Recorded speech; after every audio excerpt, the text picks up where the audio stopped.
जारी होगा। मैं आपको दो चीजें बताना चाहती हूं क्योंकि आपके जैसे बहुत प्रबुद्ध पत्रकार इसको गलत बोलते हैं। जातिगत जनगणना और जो राज्य सर्वे कर रहे हैं उसमें बहुत अंतर है। पहले एक बात ये जान लीजिए भाई, बिहार ने कराया था। हम दो सवाल पूछते हैं, भारतीय जनता पार्टी जातिगत जनगणना के पक्ष में है या उसके खिलाफ है? हाँ या ना बोल दें। इसका जवाब लूंगा। आनाकानी करेंगे, बगले झांकेंगे, इधर उधर भागेंगे। हमारा अपना मानना है, बिहार में एक सर्वे हुआ, सर्वे में कुछ फैक्ट्स आए, उस फैक्ट्स को देश ने देखा। इस देश की 80-85% आबादी SC, ST, OBC कम्युनिटी से आती है। उनका रिप्रेजेंटेशन नहीं है इस देश के इकोनॉमिक स्फीयर में, इस देश के आर्थिक व्यवस्था में, CEO बनने में, मीडिया में, तमाम जगहों पर उनका रिप्रेजेंटेशन नहीं है, आधिकारिक तौर पर भी नहीं। मिस इंडिया में भी नहीं है। कर्नाटक मिस इंडिया में भी नहीं है और इसको हंसने की बात नहीं है। मैं आपको बताती हूँ, एक मिनट, अब आप सुनिए मेरी बात। ये हंसी का वक्तव्य नहीं है। आपको ये लगा फुस से आपने हंसा, ये हंसी का नहीं। क्यों? क्या सिर्फ ठाकुर, ब्राह्मण या अपर कास्ट औरतें ही सुंदर हैं? क्या इस देश की दलित, क्या इस देश की, एक मिनट, क्या इस देश की आदिवासी, क्या इस देश की पिछड़ी लड़कियां सुंदर नहीं है? भला की खूबसूरत है, लेकिन उनको अपॉर्चुनिटी नहीं मिलती है। बात ये कह रहे थे राहुल गांधी, सेक्सिस्ट बीजेपी ने बात उठाई मिस इंडिया की। तो दिक्कत की बात क्या है कि बीजेपी का जो मत है वो साफ नहीं हो पा रहा है। आपने कर्नाटक पर मुझसे सवाल पूछा और ये सवाल बिल्कुल पूछना वाजिब है। हमारे यहाँ एक सर्वे आया, उस सर्वे में हमें लगा कुछ अनोमलीज हैं और अब हम दोबारा से ऑन द ड्राइंग टेबल उसको रीसर्वे करने की या उसकी अनोमलीज को फिक्स करने की कोशिश करें। नहीं, समय नहीं लगेगा क्योंकि एक ब्रॉड सर्वे हो गया है, तो वो जरूर होगा। हमारे तेलंगाना में हो रहा है, हमारे हिमाचल में हो रहा है, इनके किसी राज्य में क्यों नहीं हो रहा है? सरकार का क्या मत है? लैटरल एंट्री पे आप यू टर्न लेते हुए कहते हैं प्रधानमंत्री ने कहा। अरे नहीं, प्रधानमंत्री ने तो 6 साल पहले बनाई थी ये लैटरल एंट्री, इन्होंने ही कहा था इसमें रिजर्वेशन नहीं होगा। आपको यू टर्न पे यू टर्न लेना पड़ रहा है, देश ने आपको इस कगार पे लाके खड़ा कर दिया। सुधांशु जी, क्या बीजेपी जातीय जनगणना के आंकड़े जारी करेगी? क्योंकि 2011 में UPA 2 के समय यह शुरू हुआ। कांग्रेस से भी पूछा गया कि भाई आप 2014 तक थे, क्यों नहीं आपने जारी किए? उसके बाद बारी आई NDA की।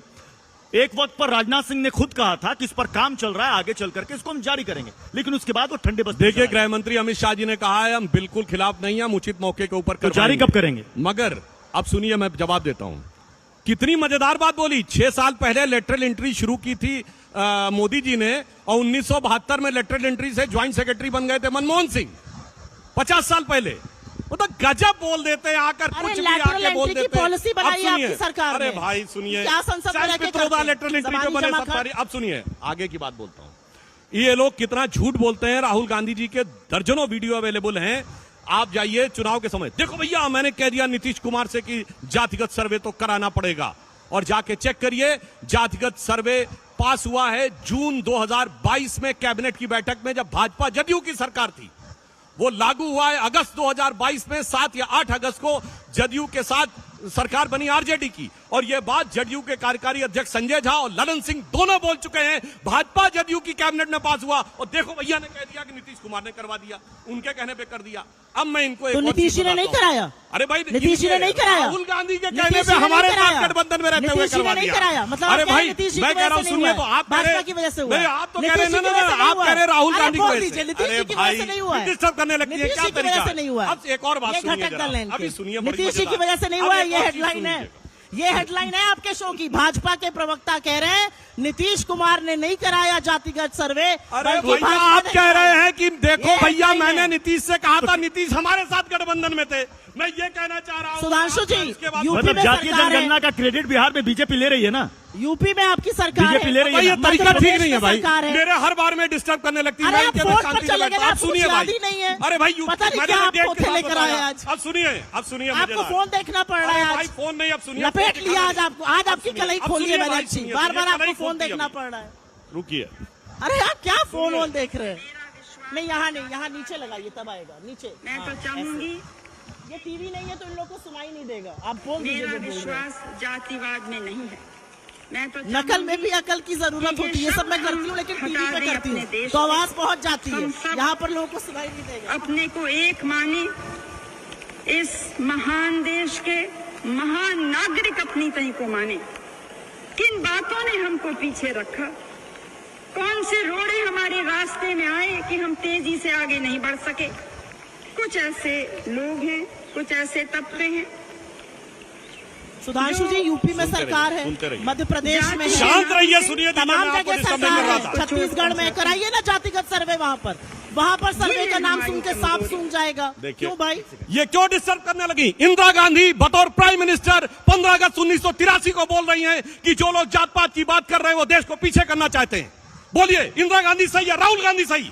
इंदिरा गांधी के जमाने में नारा होता था जात पे न पात पे, इंदिरा जी की बात, इसलिए आपने डिस्टर्ब किया, मुझे पता है, और ये मैं वीडियो आपको दे दूंगा। ये लाल किले की प्राचीर से बोला गया बयान है। एक दौर में नारा होता था, सुनिए, ये जातिगत जनगणना रुकवाई किसने? नेहरू ने, क्योंकि अंग्रेजों के जमाने तक तो होती थी।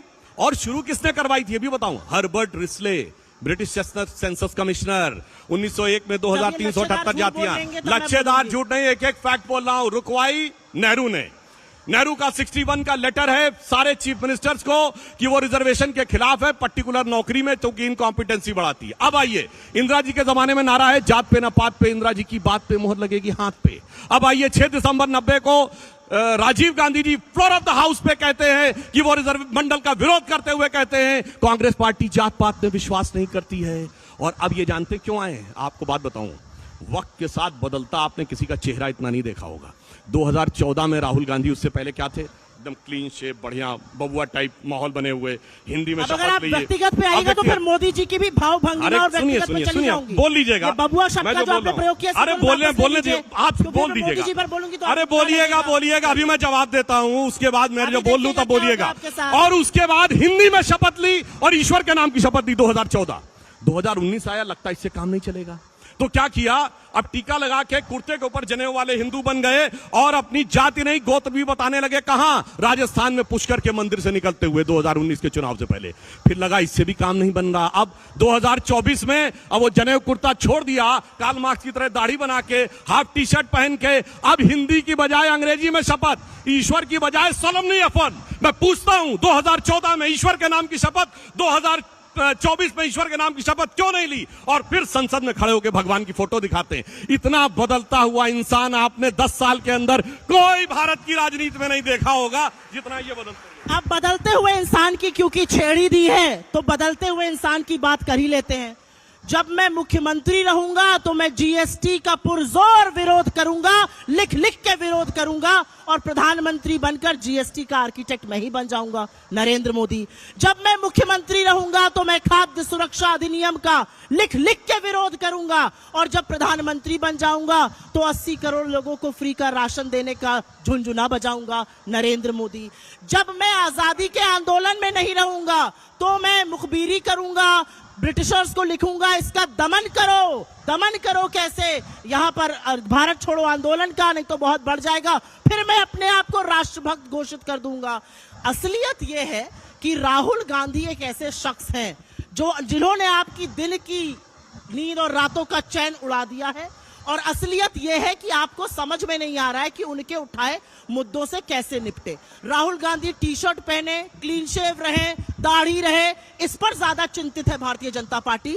समय और परिस्थिति यह है कि इस देश के आदिवासी, इस देश के दलित, इस देश के पिछड़े सीईओ नहीं है, बड़ी बड़ी जॉब्स में नहीं है, गवर्नमेंट ऑफ इंडिया में सेक्रेटरीज नहीं है, उनको इक्वल रिप्रेजेंटेशन नहीं है, और इसलिए जातिगत जनगणना की जरूरत है।